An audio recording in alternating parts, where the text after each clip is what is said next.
Welcome everybody to Central Washington University's New Student Convocation 2019.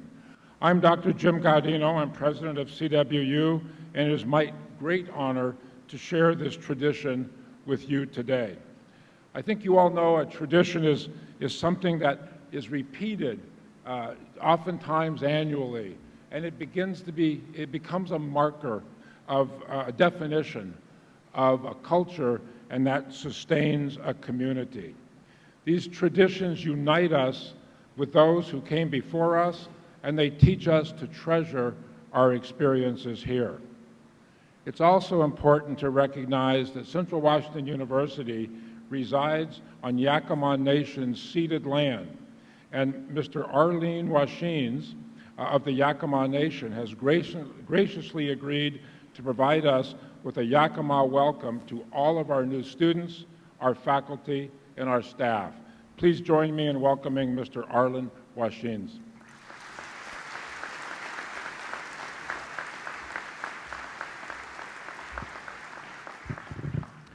Nechmaitsky, Shakmaitsky, good morning.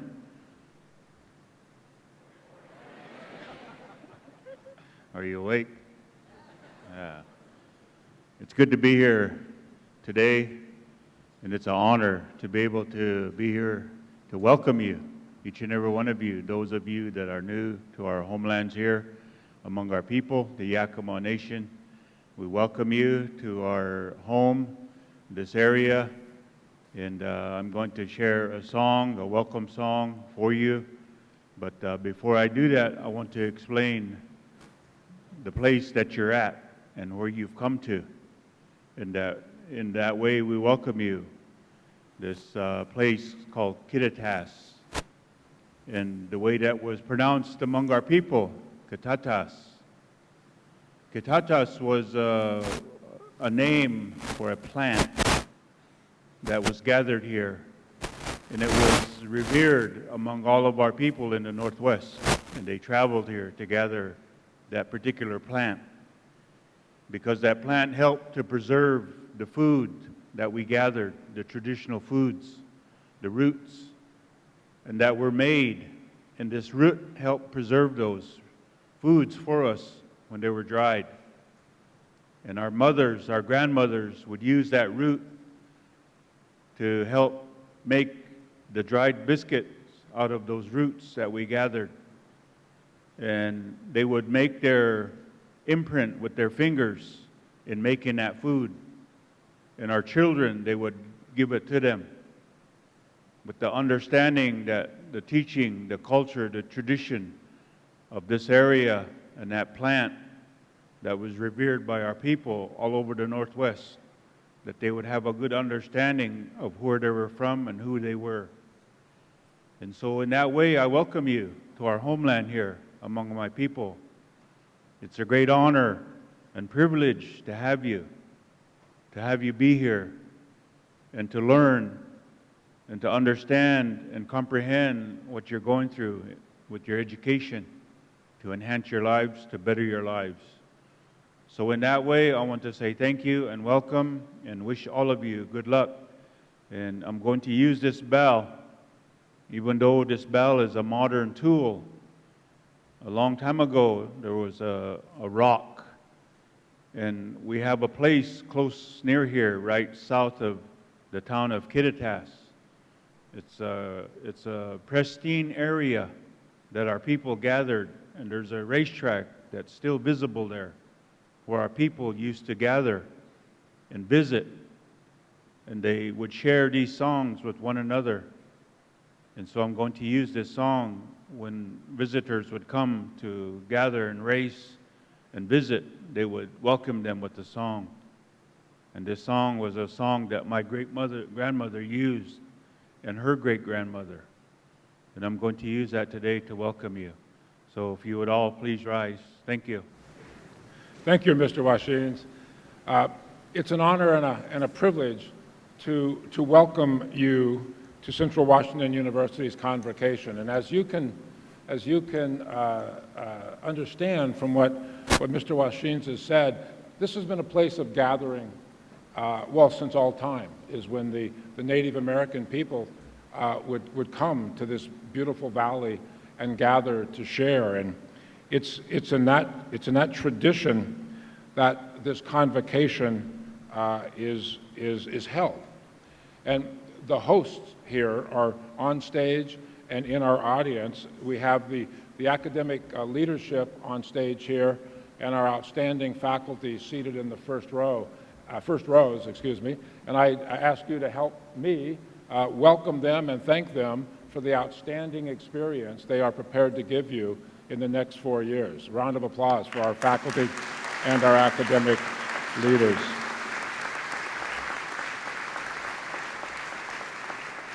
So as I indicated, this tradition at Central Washington University is one that is really seated in the culture of the place that we stand. This specific event recalls the events of 128 years ago this month, in September of 1891, when this institution, then known as Washington State Normal School, welcomed its first class for the first time in Ellensburg.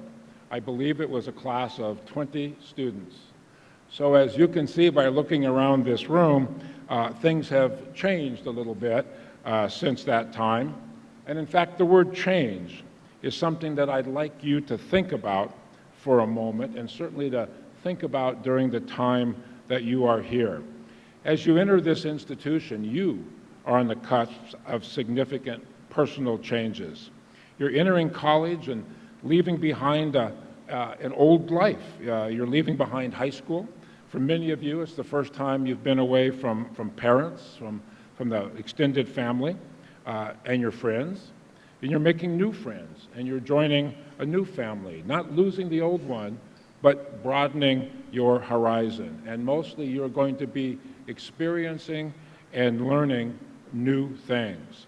And change like that can be a bit scary. Everybody in the front couple of rows here, certainly everybody behind me, we've all sat in a room not unlike this, and we understand the feeling of excitement, but also perhaps a little bit of anxiety, because everything seems so new and seems so different. But it's this change, while scary, and the excitement that you're feeling is an excitement based on the potential liberating experiences that you are about to engage in. This change offers you a chance to expand who you are, what you know, who you know, and what you want to become.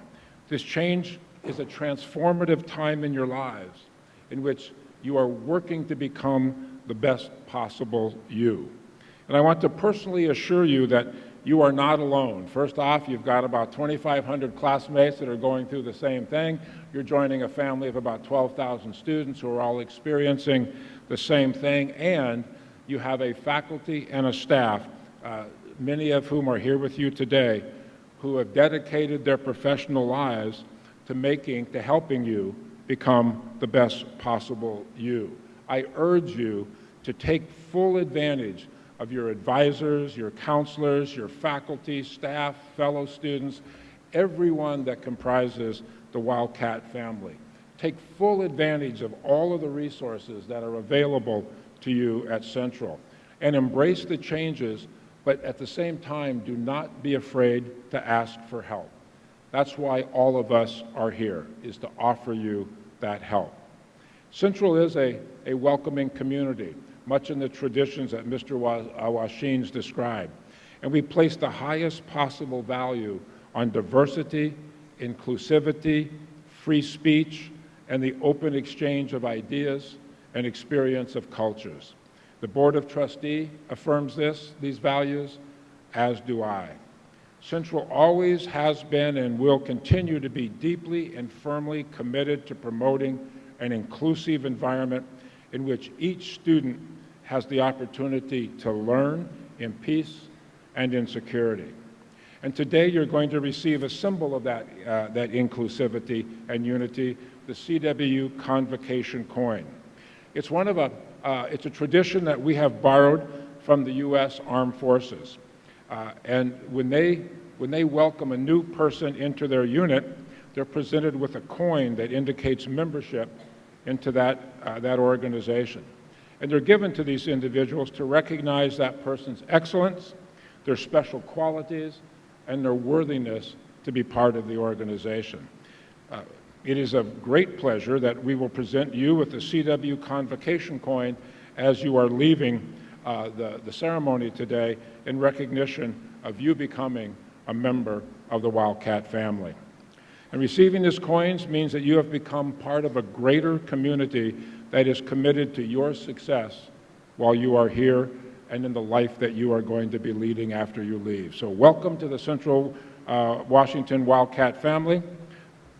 Go Cats.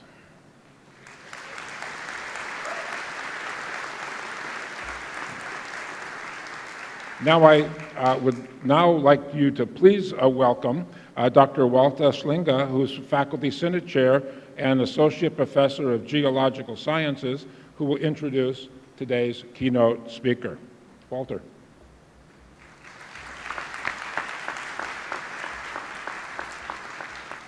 I'm going to immediately pass that warm welcome straight to a faculty member. It's my pleasure to introduce Dr. Geraldine O'Mahony today, who is an assistant professor in the Department of Political Science here at CWU. Her research looks at post-conflict reconstruction in African states, particularly the reconstruction of the rule of law in Liberia. She teaches classes in public policy, international relations, gender and sexuality in politics, and African politics. Dr. O'Mahony earned her PhD in developmental studies at the University of Wisconsin-Madison, having previously studied at McGill University, the University of Edinburgh, and Cambridge University. In addition to her academic work, Dr. O'Mahony has long been active in social justice and human rights work. She has recently participated in a number of international election observation missions with the National Democratic Institute. She is also a member of the European Union Election Observation Team, representing her home country of Ireland, and serves as an expert witness with the War Crimes Unit in the New Scotland Yard. And I think today is her birthday, unless this was a long time ago. No? It's her birthday. Happy birthday.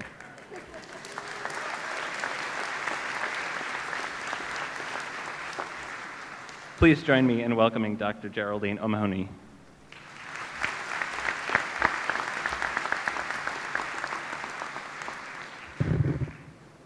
Thank you. Good morning, everybody. I'm delighted to be here with you. Today is a great day, not just because it is my birthday, and who doesn't love birthdays, particularly mine, but because you're starting a new journey. Whether you're coming here as a freshman, a transfer student, or a graduate student, and starting a journey is exciting. As I prepared to speak with you today, I thought about what words of wisdom or inspiration I could impart in a few short minutes. And I thought about all the things I hope you will learn and experience over your time here, and how you will become not just part of this community, but also how you will transform it and build a new community that reflects you and your values.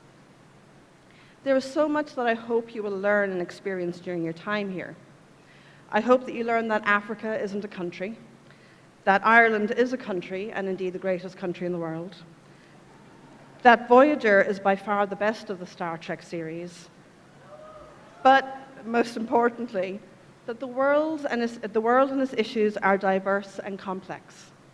The world around you, the world you are part of building and transforming, needs people who recognize and embrace that complexity, not run from it because it is difficult or uncomfortable. For in embracing that complexity and discomfort comes opportunity to see nuances, to seize opportunities to advocate for change, to listen, and to learn. You might be wondering how you do that. And so I have 3 things I want to tell you that I hope you can take away from here. The first thing is to be open. Open to new ideas, new ways of thinking and knowing, to understanding. In practical terms, this means saying yes to opportunities to try new things and to taking new classes outside of your area. You might have come here thinking you know exactly what you want to major in, what you want to do for your future career, which organizations you want to join.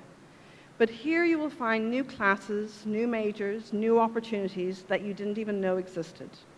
And as long as you're open to that opportunity, open to the idea that you can learn new things and apply that knowledge in interesting ways, you will grow. You might be here planning on doing a major in construction management and wonder why you would take a class in women's gender and sexuality studies. But if you're open to it, that course can help enrich your experience and deepen your understanding of your chosen major. It can help you think about the ways in which the construction industry has changed and needs to change in the future to become more inclusive. Help you see the ways in which gender issues are present in and on work sites, how they impact performance, how they contribute to the success or failure of a project.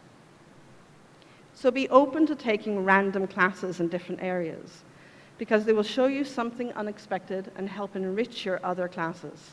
And if you're as lucky as me, you'll meet your future wife in one of those totally random classes.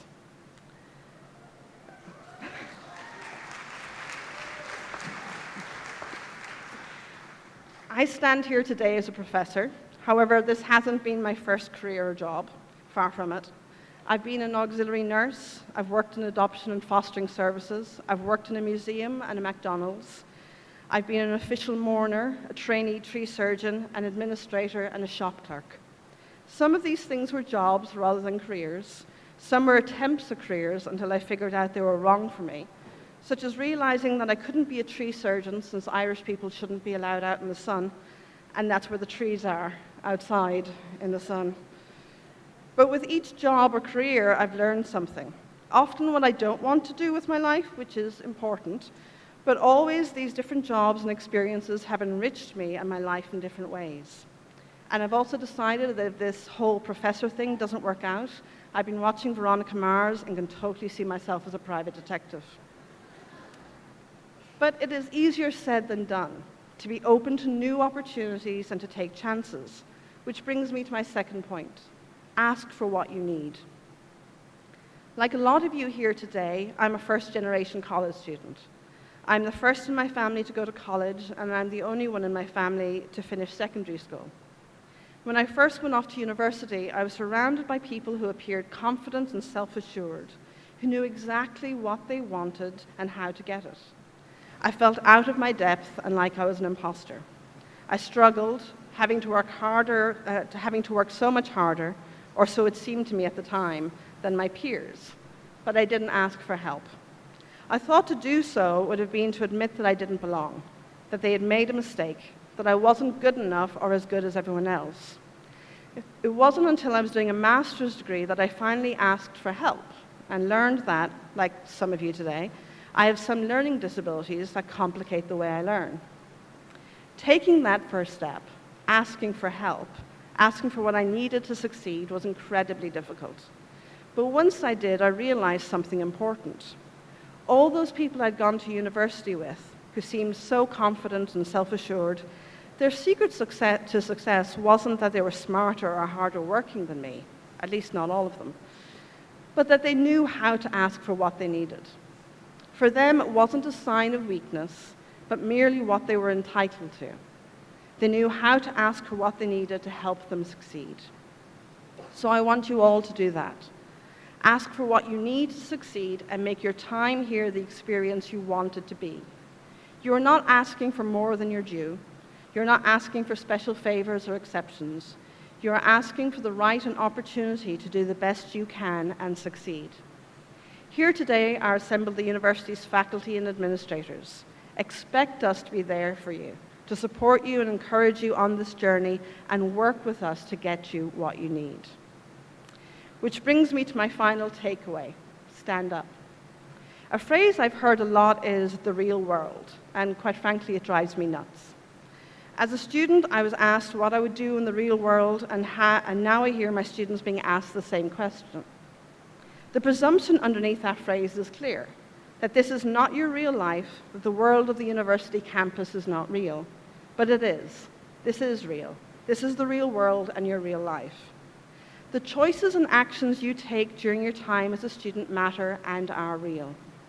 Not just because it will affect your grades and GPA, your future postgraduate prospects, but because this is an opportunity for you to stand up and be the person you want to be the person of integrity that you want to be. There will never be an easy time to stand up for what you believe to be right, and it doesn't get any easier by waiting until you finished college or until you've got your first job, etc. So stand up now. What does that mean? It means that you shouldn't sit on the sidelines and be silent. In the face of oppression and injustice, those who are silent are complicit.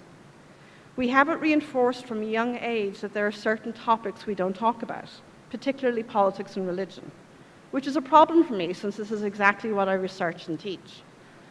But it means that we equate a lack of engagement, a lack of contention, silence, with politeness. But there is nothing polite about oppression and injustice and discrimination.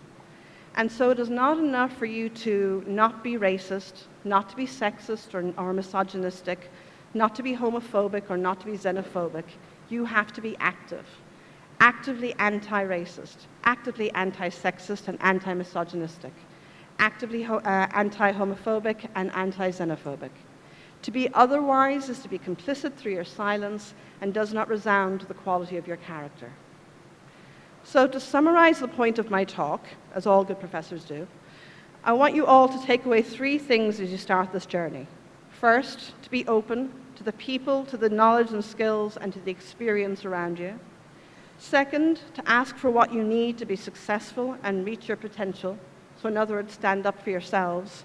And third, to stand up for others and be counted.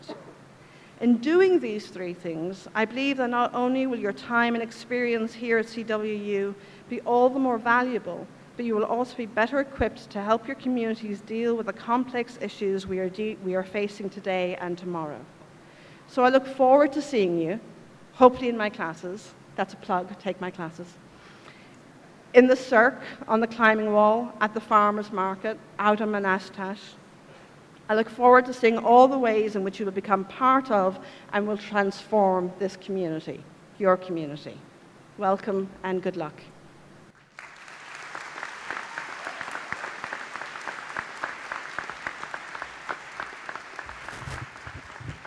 Thank you, Dr. O'Mahony, for those inspiring comments. Another round of applause, please.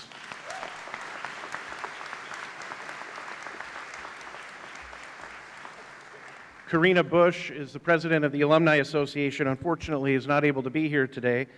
I am honored, however, to welcome you to the Wildcat community. My name is Jeff Rosenberry, and I serve as the executive director of student involvement. And at one point, long ago, I managed to squeeze a 4-year degree into 6 years at Central, and I'm a proud alum. As President Gaudino shared earlier, this year marks the 128th anniversary of Central Washington University. For more than a century and a quarter, Central has been educating students who have gone on to become leaders in business, in industry, government, education, science, medicine, and many, many other fields in the state of Washington and around the world. To help you navigate the next 4 years and to nurture your curiosity, we have created a Traditions Keeper program that identifies 91 traditions that are all central to the Wildcat experience. Within the Traditions Keeper, you will be able to keep record of your involvement and eventually earn a Traditions Keeper medal or medallion. To keep track of these traditions, you'll be able to download the CWU Traditions Keeper app, or you can navigate to cwu.edu/traditions. There's also an insert in your program that highlights how to download that app.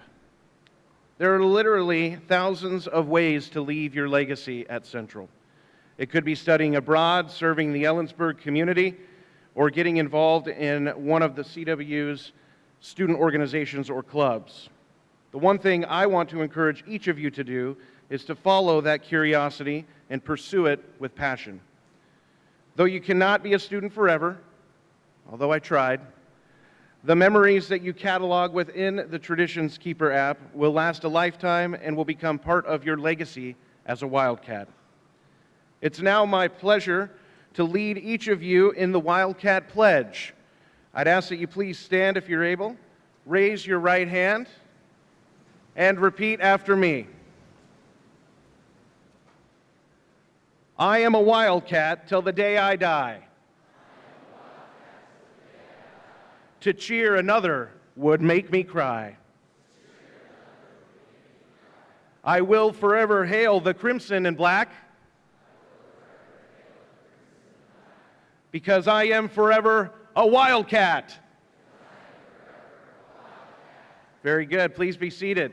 And on behalf of the Traditions Keeper team and the Alumni Association, we want to welcome you to your university.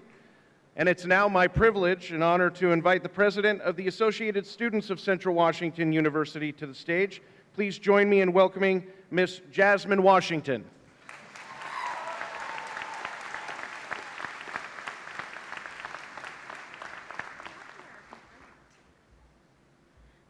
See what? See what? Nice, y'all got the hang of it now. So geez, this makes me feel so old because this is a generation that has never had to deal with the experience of finishing your favorite movie and having to rewind it all the way back to just rewatch it again. It has been an absolute privilege to meet some of you already. My name is, once again, Jasmine Washington, and I've come before you today to speak on behalf of the student government representatives. As your student body president, I want to welcome you to the university that will soon become your home away from home. You are where you are because this is where you decided to be. Time is all you have. When utilized correctly, it can give you everything that you desire: success, happiness, prosperity. There is no moment more important than right now. Change does not happen when you get your big break, promotion, plan to retire, or win a campaign. Ow. Just because you are doing a lot more does not mean you are getting a lot more done. I want you all to remember to not confuse movement with progress. You can run in place all the time and get nowhere.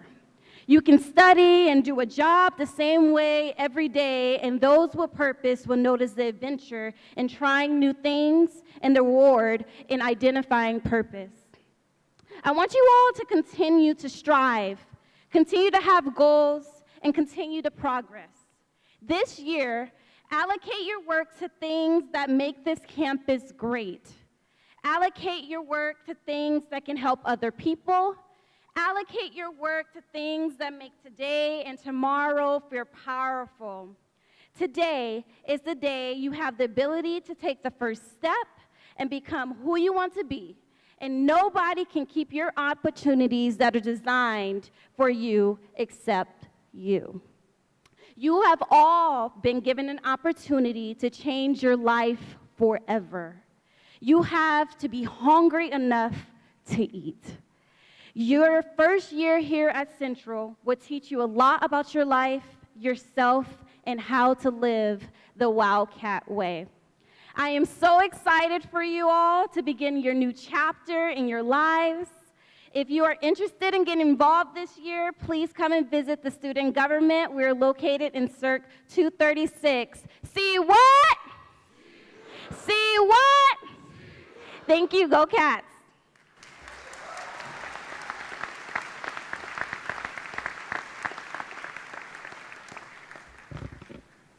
Thank you, Jasmine, for your eloquence, wit, and wisdom. Very impressive, yes? Yes, ma'am. New Student Convocation is now concluded. Students, please stay seated until the platform party and faculty have exited the pavilion. You will depart when the ushers release your section and will receive your convocation coin as you exit. Graduate students will be released first and then undergraduate students. The faculty marshal will now lead the platform and faculty parties out. I wish you all the very best as you begin your Central journey. Thank you all for being here, and good luck.